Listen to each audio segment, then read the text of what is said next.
तो दोस्तों, आप लोग जो स्क्रीन पर देख पा रहे हैं, MHD1 का ये जो PDF का पेज है, ये इस बार जितने भी मास्टर डिग्री वाले बच्चे एग्जाम में बैठने वाले हैं, उनके लिए भाग्य का निर्धारण करने वाला PDF है।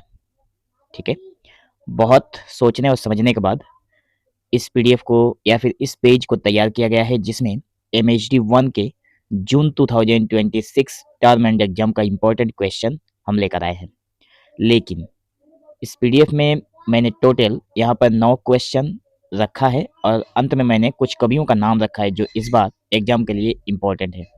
वैसे तो मैं आप लोगों को बता दूं कि जो व्याख्या होती है, ठीक है, व्याख्या जो आप लोगों का आता है ना, व्याख्या को छोड़कर आप लोगों को टोटल 4 क्वेश्चन के ही आंसर देने होते हैं। ठीक है, 4 क्वेश्चन या फिर 3 क्वेश्चन, 3 क्वेश्चन के। ठीक है, तो 3 क्वेश्चन या फिर जो भी 4 क्वेश्चन है, आप लोग पेपर को एक बार ध्यान से देख लीजिएगा। तो मैं वीडियो के अंत में ये भी बताऊंगा कि मैंने यहाँ पे टोटल 9 क्वेश्चन तो रखा है, लेकिन इसमें से सभी क्वेश्चन इंपॉर्टेंट है। लेकिन बहुत सारे बच्चे ये कहते हैं कि सर आपने तो सारा क्वेश्चन ही बता दिया, सभी क्वेश्चन का अगर हम लोग प्रिपेयर करने लगे तो बहुत टाइम लगेगा। तो देखिए, जिन बच्चों के पास टाइम कम है उनके लिए भी मैंने सॉल्यूशन निकाला है, लेकिन अंत में आप लोगों को मिलेगा। ध्यान से सुनिए, इसी में सब कुछ छिपा है और यहाँ पे मैं एक एक क्वेश्चन को डिस्क्राइब करने वाला हूँ। ध्यान से सुनिएगा, मतलब एक क्वेश्चन में किस तरह से सारी चीजें छुपी होती है उसको भी देखिए। तो यहाँ पर पहला क्वेश्चन है कि पृथ्वीराज रासो की प्रामाणिकता निरूपित करते हुए उसके कथानक रूढ़ियों का विवेचन कीजिए। मतलब जो क्वेश्चन प्रीवियस ईयर में आया हुआ है उसको जब आप लोग देखेंगे तो इनमें से बहुत सारे क्वेश्चन मतलब मिलेंगे। ऐसा नहीं है कि प्रीवियस ईयर में आए हुए क्वेश्चन से अलग हैं, लेकिन फिर भी थोड़ा बहुत इधर उधर इसमें देखने को मिलता है। तो ये जो पृथ्वीराज रासो की प्रामाणिकता से संबंधित जो प्रश्न है वो इस बार एग्जाम में देखने को मिल सकते हैं, या फिर पृथ्वीराज की जो विषय वस्तु है, पृथ्वीराज रासो की विषय वस्तु क्या है, इसके ऊपर भी क्वेश्चन देखने को मिलेगा। तो मेरे कहने का मतलब यह है कि आप लोग यहाँ से 2 क्वेश्चन मैंने आप लोगों के लिए दे दिया है।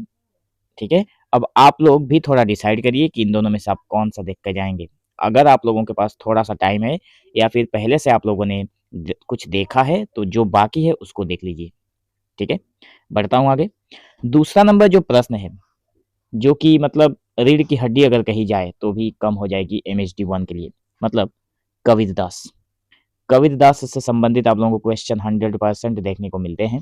तो देखिए, कबीर की यहाँ पे 3 क्वेश्चन है, एक ही क्वेश्चन में मैंने यहाँ पे 3 क्वेश्चन को रखा है ताकि आप लोग ध्यान से समझ पाएं। तो ध्यान से सुनिए आप लोग, कबीर की काव्य भाषा से संबंधित जो भी प्रश्न बनते हैं वो आ सकते हैं इस बार, या फिर कविता में निहित रहस्यवाद।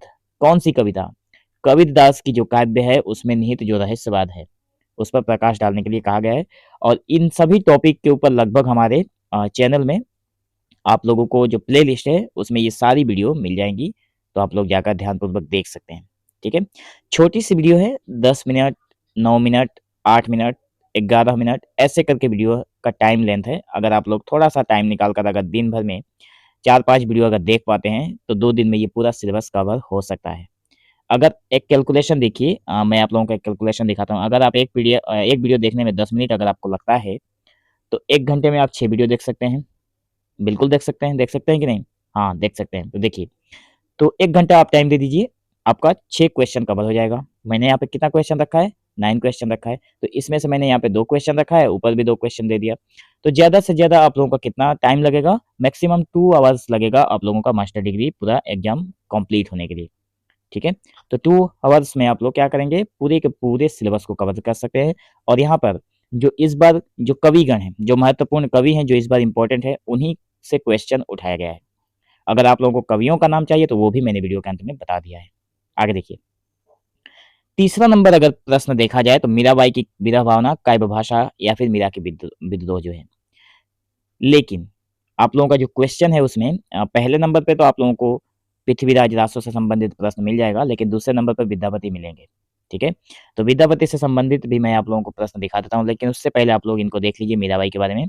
तो मीराबाई से संबंधित आज तक 3 प्रश्न ही पूछे गए हैं। ठीक है, प्रीवियस ईयर जो क्वेश्चन है उसमें मीरा की विरह भावना के बारे में या तो पूछा गया है, या तो मीरा की काव्य भाषा के बारे में पूछा गया है, या फिर मीरा की विद्रोह भावना के बारे में पूछा गया है। तो इन तीनों में से आप किसी भी 2 को प्रिपेयर करके जा सकते हैं, आपका एग्जाम 100% अच्छा होगा। ठीक है, बहुत सारे बच्चे ऐसे होते हैं जो व्याख्या भी नहीं लिखते हैं, इधर से 1-2 क्वेश्चन का ज़्यादा से ज़्यादा 3 क्वेश्चन लिखने होते हैं, तो करते क्या है 2 क्वेश्चन का आंसर लिखकर टोटल 2 क्वेश्चन का आंसर लिखकर आ जाते हैं और आकर वीडियो के कमेंट में बोलते हैं कि सर आपने बहुत ज़्यादा क्वेश्चन दे दिया, या फिर जाने से पहले ही क्वेश्चन में कमेंट में बोलते हैं कि सर आपने बहुत ज़्यादा क्वेश्चन दे दिया। तो मैं एक बात और बताना चाहता हूँ आप लोगों को, आप लोगों ने हमारे पिछले वीडियो में बहुत अच्छा रिस्पॉन्स किया था। अगर ये वीडियो भी आप लोगों को अच्छा लगे तो आप लोग कमेंट ज़रूर देकर जाइए कि आप कहाँ से वीडियो देख रहे हैं, ठीक है? कहाँ तक मतलब आप कहाँ से वीडियो देख रहे हैं। अगर आप अपने विलेज का नाम लिखना नहीं चाहते तो केवल अपने स्टेट का नाम भी कमेंट में दे सकते हैं। पिछले वीडियो में जितने भी लोगों ने कमेंट किया था, मैंने उसको उन सभी बच्चों को या फिर उन सभी व्यक्तियों को मैंने क्या किया है, पर्सनली मैसेज किया है। थैंक यू का ऑप्शन या फिर रिप्लाई मैंने हर एक को दिया है, ठीक है? आप भी अगर चाहें तो इस वीडियो के नीचे आप लोग कमेंट कर सकते हैं कि आप कहाँ से वीडियो देख रहे हैं, ठीक है? अगला क्वेश्चन देखिए, घनानंद के प्रेम संबंधी दृष्टिकोण का विवेचन कीजिए। इसमें से अलग कोई क्वेश्चन है ही नहीं, ये एक ही क्वेश्चन है जो कि बिल्कुल इंडिपेंडेंट क्वेश्चन है, ठीक है? इसको आप लोग देख कर जाइए। प्रेम कथा के रूप में पद्मावत पर प्रकाश डालिए, ये भी इंपॉर्टेंट है एग्जाम के दृष्टिकोण से।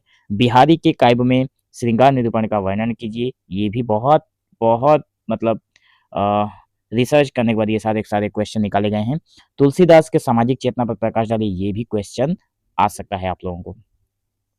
तो ज़्यादा से ज़्यादा अगर आप लोगों को कॉमन 3 क्वेश्चन अगर आप लोगों का कॉमन पड़ जाता है तो आप लोगों का एग्जाम 100% 50 मार्क्स का आंसर आप लोग आराम से करके आ सकते हैं, ठीक है?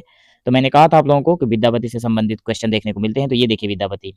विद्यापति का युग निर्धारित करते हुए उस दौर की राजनीतिक सामाजिक परिस्थिति का वर्णन कीजिए, बहुत ही महत्वपूर्ण क्वेश्चन है। या तो यहाँ पे मैं आप लोगों को डिस्क्राइब करके बता देता हूँ। देखिए, ये जो आप लोग 3 देख रहे हैं ना, राजनीतिक और सामाजिक, ये दोनों परिस्थिति है। इसमें से हो सकता है किसी एक के बारे में पूछ ले। ऐसे पूछ ले कि विद्यापति का युग निर्धारित करते हुए उस दौर की राजनीतिक परिस्थिति का केवल वर्णन कीजिए, या फिर ऐसा दे सकता है कि राजनीतिक में की जगह पे सामाजिक परिस्थिति का। तो अगर सामाजिक विद्यापति का दे दिया तो आप लोगों को तुलसीदास वाला सामाजिक की कोई ज़रूरत नहीं पड़ेगी, ठीक है? तो आप लोग एक काम करिए, तुलसीदास की सामाजिक चेतना अगर देख कर जा रहे हैं तो विद्यापति का राजनीतिक देख कर ज़रूर जाइए। आगे का क्वेश्चन है कि विद्यापति की भाषा पर विचार कीजिए। ये एक क्वेश्चन है सेपरेट, ठीक है? लेकिन अगर विद्यापति से मैंने यहाँ पे विद्यापति से टोटल 3 प्रश्न रखे हैं। विद्यापति की भाषा के बारे में मैंने ऑलरेडी वीडियो बना दिया है, ठीक है? उसको अगर भी आप चाहें तो मतलब डिस्क्रिप्शन में लिंक मिलेगा, प्लेलिस्ट का ही लिंक मिलेगा, वहाँ से आप लोग सब बहुत कुछ देख सकते हैं। बहुत सारे बच्चों ने मुझे कमेंट करके पूछा है कि सर क्या प्लेलिस्ट को पूरा देखना पड़ेगा? देखिए, प्लेलिस्ट में जितने भी क्वेश्चन अपलोड किए गए हैं, वो किसी न किसी एग्जाम में आए हुए हैं। हो सकता है इस बार भी वहाँ से क्वेश्चन देखने को मिले। पिछली बार मैंने जो भी वीडियो अपलोड किया था, उसमें से बहुत सारे बच्चों ने एग्जाम देने के बाद मुझे रिप्लाई किया था कि सर आपका दिया हुआ क्वेश्चन में से हम लोगों का एग्जाम बहुत बेहतर गया है, क्योंकि मतलब 90% तक कॉमन क्वेश्चन मिल चुका था बच्चों को। एग्जाम खत्म होने के बाद ही बहुत सारे बच्चे कमेंट करते हैं कि सर थैंक यू, आपने हमारी इतनी मदद की। तो मैं आप लोगों को इतना ही बताना चाहता हूँ, धैर्यपूर्वक वीडियो को देखिए, बहुत सारी चीज़ें मिलेंगी। तो विद्यापति की भाषा पर विचार कीजिए, ये एक सेपरेट क्वेश्चन है, लेकिन एक क्वेश्चन मोस्ट इंपॉर्टेंट है कि पदावली की विशेषताएँ। विद्यापति की जो पदावली है उसकी विशेषताएँ, तो यहाँ पे मैंने बता दिया आप लोगों को कि 3 क्वेश्चन रखा हुआ था, ये 1 है, बाकी ये नीचे 2 है, 3 क्वेश्चन है। आप लोग अगर चाहें तो यहाँ से ये वाला विद्यापति की पदावली की जो विशेषताएँ हैं, उसको आप लोग ज़रूर देख कर जाइएगा, किसी भी हाल में इसको मत छोड़िएगा, ठीक है? और विद्यापति की भाषा तो पहले ही मैंने वीडियो अपलोड कर दिया है, बहुत सारे बच्चों ने उसको देख भी लिया है, ठीक है? अब देखिए, महत्वपूर्ण जो कवि हैं इस बार, अगर आप लोग कहेंगे कि नहीं सर, हमारे पास टाइम नहीं है, हम लोग क्या करेंगे, केवल 3 ही प्रश्न देख कर जाएँगे, ठीक है? तो आप एक काम करिए, 3 प्रश्न मत देखिए, लेकिन 3 कवियों के बारे में अच्छे से 3 कवियों से जो भी क्वेश्चन बनते हैं, उसको ज़रूर देख कर जाइए, ठीक है? और ये कवि हैं 3 नहीं, मैंने 4 कवियों को रखा है यहाँ पर, ठीक है? तो 3 कवि आप लोगों की स्क्रीन पर दिखाई दे रहे हैं, जिसमें से पहला है कबीरदास, दूसरा है मीराबाई, तीसरा है विद्यापति, ठीक है? ये 3 कवि ऐसे हैं जिनका क्वेश्चन आप लोग जो भी क्वेश्चन पूछा गया है उसको देख कर जाइए इन 3 कवियों का। और एक हैं घनानंद, तो मैंने जो घनानंद का जो दिया था क्वेश्चन, उसको भी देख सकते हैं। अगर आप अपनी ओर से कुछ देखना चाहें तो भी देख सकते हैं, क्योंकि बस यहाँ पर मैंने या फिर मुझे जो इम्पोर्टेंट लगा मैंने आप लोगों के साथ इसको मतलब शेयर कर दिया है, ठीक है? तो 4 कवि हैं, कबीरदास, मीराबाई, विद्यापति या फिर मतलब उसके बाद है घनानंद, ठीक है? तो ये 4 कवि इस बार एग्जाम के लिए मोस्ट इम्पोर्टेंट है। इन 4 कवियों से किसी भी तरह का क्वेश्चन आप लोगों को देखने को मिलेगा, लेकिन ऊपर मैंने इन चारों से रिलेटेड क्वेश्चन रखे हैं मेरे इस इम्पोर्टेंट क्वेश्चन में। तो अगर आप लोग चाहें तो इस क्वेश्चन को भी फॉलो कर सकते हैं, और अगर आप चाहते हैं कि नहीं केवल ये 4 कवि के बारे में ही मैं देखूँगा, तो इनमें से जो 4 कवियों का क्वेश्चन मिल रहा है तो उसको देख लीजिए, ठीक है?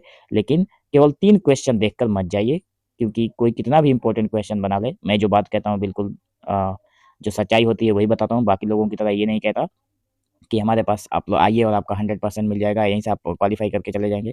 मैं ऐसा कुछ दावा नहीं करता, ठीक है? लेकिन मैं इतना बता सकता हूँ, क्योंकि इतने सालों का जो एक्सपीरियंस है, कि अगर ऐसा कोई क्वेश्चन बता दे कि यही क्वेश्चन आ जाएगा, तब तो फिर वो क्वेश्चन पेपर ही दे रहा है, ठीक है? इसलिए मुझे जो ठीक-ठाक लग रहा है, मैं वही सच्चाई आप लोगों के साथ रखता हूँ। बहुत सारे बच्चों ने पिछली बार कमेंट किया था कि सर आपने तो बहुत सारा क्वेश्चन दे दिया, इतने सारे क्वेश्चन का अगर हमें पढ़ना होता तो हम लोग क्यों आपका वीडियो देखें? तो देखिए, अगर आपको क्वेश्चन ज़्यादा ही लग रहे हैं तो आप ना ही देखें वीडियो तो और अच्छा है, इसमें आप कुछ भी नहीं कर सकते, ठीक है? तो दोस्तों, जिनको देखना होता है वे ज़्यादा क्वेश्चन हो या कम हो, मतलब बहुत सारे बच्चे ऐसे होते हैं जिनको इम्पोर्टेंट क्वेश्चन ही चाहिए कि कुछ सिलेक्टेड क्वेश्चन हो जाए, उसी में से हम लोग देख लेंगे। तो मैं वही काम करता हूँ, बस इम्पोर्टेंट क्वेश्चन या फिर सिलेक्टेड कुछ क्वेश्चन बच्चों के लिए दे देता हूँ। अगर कोई बोले कि नहीं आप 5 ही दीजिए, तो 5 क्वेश्चन देना थोड़ा मुश्किल है, क्योंकि अगर 5 क्वेश्चन ही मैं दूँ, तब तो क्वेश्चन पेपर कहीं से ढूँढ कर लाना पड़ेगा देने के लिए आप लोगों को, और ऐसा तो मैं कर नहीं सकता, ठीक है? तो मैं आशा करता हूँ आप लोगों को ये क्वेश्चन आने वाले एग्जाम के लिए बहुत हेल्पफुल होंगे, और हाँ, आप कमेंट करना ना भूलिएगा कि आप कहाँ से देख रहे हैं, ठीक है? तो मिलेंगे दोस्तों अगली वीडियो में, जो कि आप लोगों के क्वेश्चन आंसर से रिलेटेड होंगे। तो आज की इस वीडियो में बस इतना ही, मिलेंगे हम लोग एक नई वीडियो में। तब तक के लिए आप लोग वीडियो देखते रहिए, अपने एग्जाम को क्लियर करने के और भी तरीके जो हैं उनको ढूँढते रहिए। मिलेंगे हम लोग एक नई वीडियो में, तब तक के लिए धन्यवाद।